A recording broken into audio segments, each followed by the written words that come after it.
addiction. There are groups that can help you with that.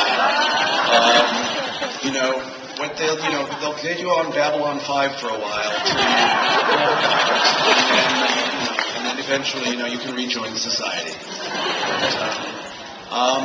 I believe that there are microphones set up, and I think the best way for us to handle this little session is for you guys to ask me what you want to know about, and for me to tell you that I'm not allowed to tell you. So let's get that process started. I see people lining up. Is there more than one line?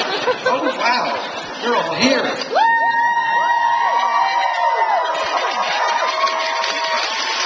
The lights are very bright. The lights are very bright, and sometimes I think that you are my imaginary friends. Sometimes my imaginary friends interrupt me. Why would they do that? Story for life. Well, every season was designed for us to be canceled. Oddly enough, something I didn't prepare for was Firefly. Weird.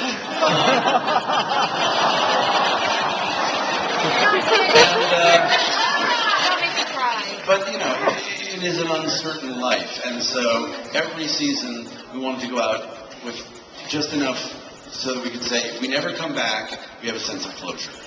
That's why we never did cliffhangers, because we were never sure.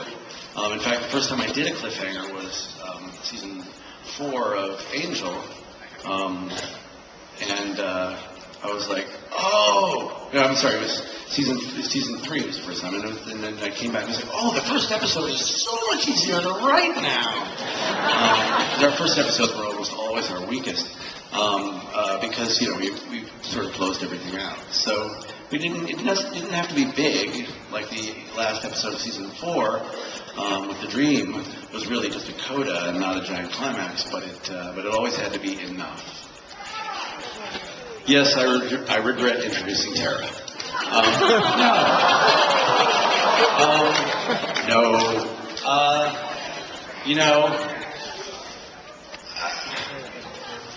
I don't have a lot of regret. The fact of the matter is, we all know that sometimes I have killed beloved characters, because I believe that is something that people in those kinds of stories need to go through. And we all know that there are some characters that I introduced that did not stick to the wall quite as successfully as others. But I don't live with a lot of regret. Every character that we had, we got to milk for some really interesting stories. And if people didn't like them, we either found a way to make them like them or played that up as part of their persona. We got to ride the surf of people's, the fans' involvement. And I really I'm not big with regret.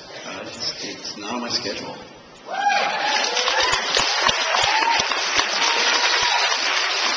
Some people that they are going to get a whiff of Ripper in the Angel and Faith book.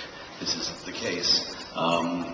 They are living at Giles' house, and they're going to be immersed in his world a little bit.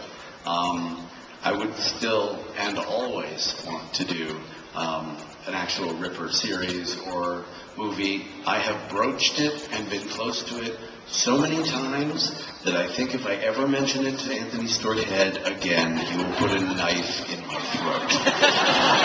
He is a lovely, gentle man. I think he will take up a big knife and deservedly kill me. So, unless we're actually rolling, when we actually have the cameras rolling, I will call him, say, come from your house, we're rolling. It's Ripper. No, really. Until then, I gotta play it cool, because he's at this con, and he could have a knife. I don't know.